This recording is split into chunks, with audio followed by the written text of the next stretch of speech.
Hi friends, ఇది మా చేనులోని బెండి చెట్లు చూడండి.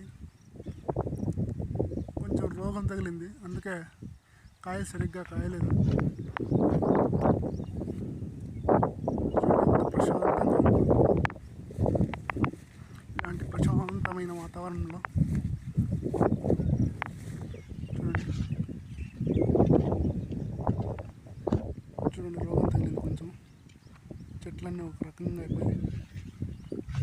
చూసారా మా చేను ఎలాగా ఉందో చూసి లైక్ చేసి కామెంట్ చేసి సబ్స్క్రైబ్ చేసుకోండి ఫ్రెండ్స్. Okay, bye friends.